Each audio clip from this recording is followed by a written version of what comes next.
How did ECW One Night Stand, the first one that came around, how did that feel? Well, I was just so happy for the fans. Yeah. Because, you know, while the wrestlers didn't get closure, even more so the fans didn't get closure. The fans never got acknowledged for their dedication and for their role in what ECW grew to become. And so to me, I thought, well, this is really for the fans. This is a chance to thank the fans. There's a chance to remind everybody that, hey, you know, ECW did change the business. And ECW was important. And you can try to make believe that it didn't, but I don't think Steve Austin would ever have drank a beer if it weren't for the Sandman. There's a million things that I could point to that ECW started, influenced, and then other people co-opted, modified, or whatever. I mean, the way the matches are paced, all that stuff. So I thought it was a great acknowledgement of where things, you know, could be going. It's interesting. I'll share a little something. The original script for ECW One Night Stand actually was in the script, but they didn't do it that way. They changed it. Was Paul and Vince backstage, and Vince saying, "Gee, Paul, maybe ECW is not dead after all." Oh, really? They didn't, as you know, they didn't end it that way, or whatever. But that was my first hint that maybe there would be something else moving on. You know, it took a year later for them to do it, but there was like a hint of like maybe promise of something, or maybe they were just going to bring some ECW guys in. And they wanted to acknowledge it, you know, on some level. But that was in the script. In fact, the script is in storage at my dad's house up in Rhode Island. I have it up there. No. That is an exclusive right here. As far as I've never heard that story before. So for me, that is amazing to hear. That I can't believe that was potentially. I also have something interesting when they sent me my contract to do the first One Night Stand. They sent me a contract as a wrestler. They sent me one of the wrestlers' contracts. So I have a signed. It's like, sign this and send it back to us. We've already signed it. So I have a signed WWE contract offering me to wrestle on One Night Stand. So that's enough in storage too. But I always thought, I got offered a wrestling contract by WWE. I've never taken it on, but I have it. That's amazing, Steve. That's amazing. Okay, I'm going to have to bring it up. It is 2006. They do the second One Night Stand. I know it's not the same as the first one. They got some more WWE guys on the show, like your Kurt Angles, which is that's a welcome addition. But the ECW is going to be returning soon after this. But I know that this is a pretty big moment for you to be a part of this show. You know, at the end of the show, what do we get to see? We get to see Rob Van Dam beat John Cena for the championship and bring back the ECW championship. How was this day for you? Listen, I was happy for Rob. I was so happy for Rob. I was, again, happy for the fans, because, again, it's an acknowledgement. It's an acknowledgement that the ECW guys were at the level of the WWE guys and should be treated that way and respected. And so I think it enhanced everybody, and to see that was great. It was an interesting night, and we'll get into. I'm sure I know where you're headed, but that day, I saw the other guys, and I said to Paul, I said, "Hey, Paul, there's so much WWE guys here. Should I WWE it up a little bit and take some of my intensity out? Should I modify myself?" And Paul said, "Listen, I don't know. He said, that's your call. He said, I always trust you." And I said to him at the time, I said, this might be very well the last chance that to be authentic. Yeah. For these. Once we're on television, then Vince is really involved.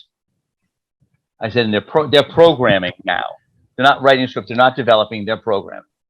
I said, so I'm going to go ahead, and I said, I'm going to do it the way I would traditionally do it. And I did. And then after the show, and I was told, you're booked on all these shows. Here's the TV tapings on Tuesday in New Jersey. Here's the whole thing. As I am wont to do, because of my entertainment background, I went and thanked everybody. I actually went to the production truck and thanked Kevin Dunn. And he shook my hand. He said, "Great job tonight." You know, he said, "You're with us Tuesday, aren't you?" And I said, "Yeah." I said, "I'll be there." I said, "What time do you want me there?" He said, "Oh, you know," he said, like, "if you're there by 3, that's great." I said, "Great. No problem." And then, you know, so all was good. And then somehow between Sunday night and Tuesday, they had decided that, you know, they were already paying Justin Roberts. You know, Justin was doing, you know, main event and doing the other TV shows and was a backup guy. So he was already there. They're paying him already. So I think someone went, well, we got this younger guy. We want to rebrand this thing and whatever. But, you know, they didn't think about it. You know, listen, I have no problem. If it's their show, they can do what they want. You know, do I wish I could have had a chance to do that show in Madison Square Garden? Yes. Do I wish that I had not canceled plans because they had promised me certain shows? You know, do I think I could have made a difference when they went to Philadelphia to the arena the first time and that crowd was merciless to Justin Roberts? From what I hear, they were horribly brutal to him. Oh gosh. I could have been of service, I think, in terms of getting that crowd to accept him and sooner.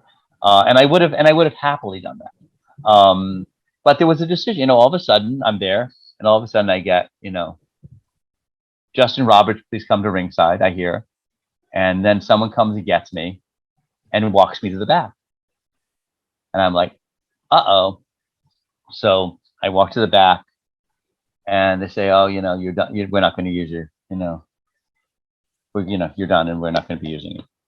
And we'll be in touch if we need you for like Philadelphia and these other things." So they're still scattered around the fact that maybe they would have a thing, but I wasn't going to be doing the TV that night. So I said, at the time, I said, "Well, you know," I said, "if you're going to do this thing on Sci-Fi, I have an idea. So if you're going to replace me with Justin, we should do the Star Trek thing. I should be backstage and you should beam me out and beam Justin. You know, like when somebody teleports. If you can teleport me out and teleport, we have to do it in the ring. Do something." I said, "You're on Sci-Fi." And they laughed and went, "Nah, we can't. I can't discuss that with anybody." I was like, "Oh, okay." So just too late, or whatever. I was like, "Okay." I said, "Just being creative." I said, "No, it's really a shame though."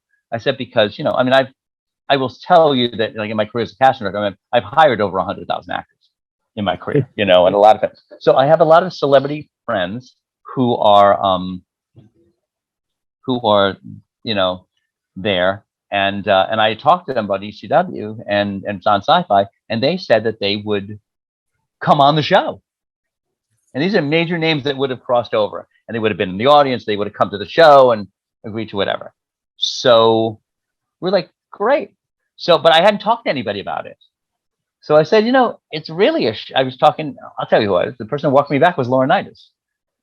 And so Laurintaitus walks me back to get paid. And I said, you know, this is really a shame. He said, "Well, you know, kid, I know how you feel it's a shame." I said, "It's not a shame for me. It's a shame for you." And he's like, "What do you mean?" I said, "You have no idea what I really do in my career or my connections." I said, "The same way you don't know what other people do here other than what you tell them to do." I said, "But I have the connections with this person and I've talked to them." I said, he goes, "Oh, that would be fucking great. Can we still do it?" I said, "Well, now you can't." I said, they're not going to do it for you." I said, I wouldn't call their agents and ask them to do it. They would do it because I would call them at home and do that. And so that's and so it never happened, but they were really great, fun, creative ideas, and it would have addressed that whole Sci-Fi aspect. Wow. You know?